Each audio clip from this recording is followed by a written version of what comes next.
இது தொடர்பான நிர்வாக உத்தரவில் கையெழுத்திட்ட பின் அதிபர் ட்ரம்ப் அந்த பேனாவை தனது உதவியாளரிடம் கொடுத்து அதை ராபர்ட் எஃப் கென்னடி ஜூனியரிடம் கொடுக்கும்படி தெரிவித்ததும் குறிப்பிடத்தக்கது.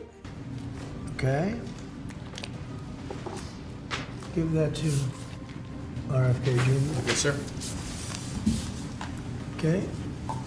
அதன்படி இன்று வெளியிடப்பட்ட இந்த ஆவணங்களில் ஏராளமான புதிய தகவல்கள் இருப்பதாகவும் எதையும் நீக்கவோ திருத்தவோ இல்லை என்றும் ட்ரம்ப் குறிப்பிட்டுள்ளார். கென்னடி மையத்தை பார்வையிட்ட பின் செய்தியாளர்களை சந்தித்த ட்ரம்ப் மக்கள் இதற்காக பல தசாப்தங்களாக காத்திருக்கிறார்கள் என்றும் இது மிகவும் சுவாரஸ்யமானதாக இருக்கும் என்றும் தெரிவித்துள்ளார். இது தொடர்பாக தேசிய ஆவண காப்பகம் வெளியிட்டுள்ள அறிக்கையில் அதிபர் ட்ரம்பின் உத்தரவுக்கு இணங்க அதிபர் ஜான் எஃப் கென்னடியின் படுகொலை தொடர்பாக அனைத்து பதிவுகளும் வெளியிடப்படுகின்றன என தெரிவிக்கப்பட்டுள்ளது.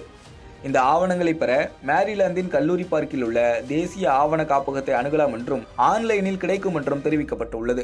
அதிபராக பதவியேற்ற பிறகு John F Kennedy, Martin Luther king, senator Robert Kennedy ஆகியோரின் படுகொலை தொடர்பான ஆவணங்களை வெளியிடும் கோப்புகளில் ட்ரம்ப் முதலில் கையெழுத்திட்டிருந்தார்.